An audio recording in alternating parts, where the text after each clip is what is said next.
আসসালামু আলাইকুম। আয়ান কুকিং স্টুডিওতে আপনাদের সবাইকে স্বাগত জানাচ্ছি আলু দিয়ে মাংস রান্নার রেসিপিটি দেখার জন্য। রান্না করা কিন্তু খুবই সহজ, আর এভাবে কিন্তু আমরা সবাই কম বেশি রান্না করতে পারি। তবে যারা নতুন তাদের জন্য সহজ একটা রেসিপি। আশা করছি আপনাদের ভালো লাগবে। তো চলুন দেখে আসি।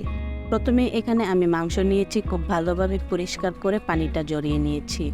আর এখানে দিয়ে দিচ্ছি আদা বাটা 1 টেবিল চামচ, রসুন বাটা 1.5 টেবিল চামচ, পেঁয়াজ বাটা দিয়ে দিচ্ছি 2 টেবিল চামচ, 7-8টা দিয়ে দিচ্ছি রসুনের কোয়া।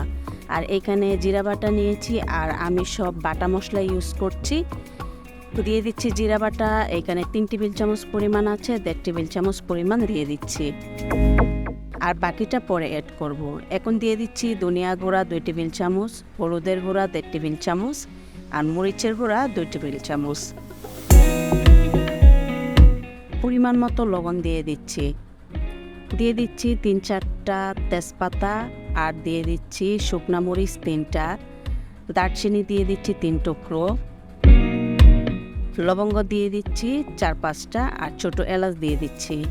দিয়ে এখন পরিমাণ মতো তেল দিয়ে হাত দিয়ে খুব ভালোভাবে মিক্স করে নিতে হবে।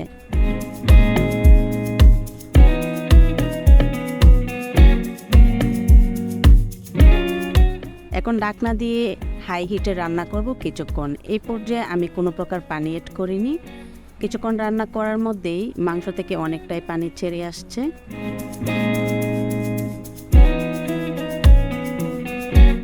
আবারও ঢাকনা দিয়ে কিছুক্ষণ রান্না করার মধ্যে মাংসর পানি কিন্তু অনেকটাই শুকিয়ে গেছে। এই পর্যায়ে আমি কিছু পানি অ্যাড করে দেব।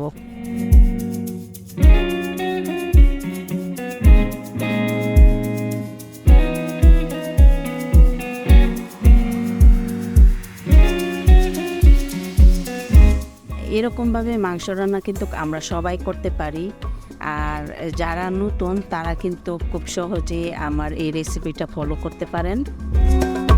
এভাবে খুব সহজেই রান্না করতে পারেন।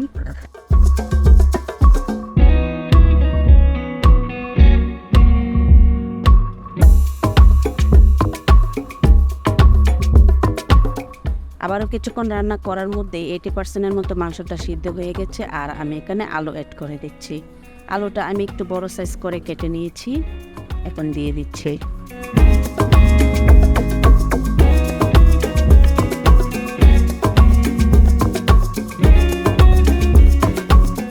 এখন খুব ভালোভাবে মিক্স করে এখানে যে জিরা বাটাটা ছিল এটা অ্যাড করে দিচ্ছি।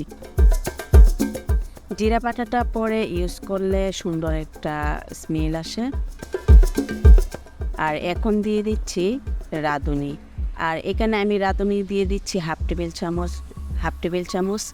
আপনাদের হাতের কাছে থাকলে দিবেন, নয়তো স্কিপ করতে পারেন। আর এখানে পরিমাণ মতো পানি দিয়ে দিচ্ছি।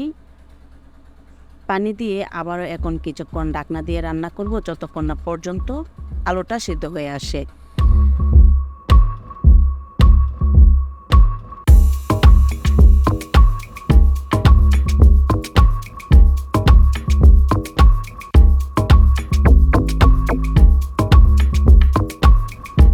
কিছুক্ষণ রান্না করার পরে কিন্তু আলু মাংস দুইটাই প্রপারলি সিদ্ধ হয়ে গেছে, আর খুবই সফট হয়েছে।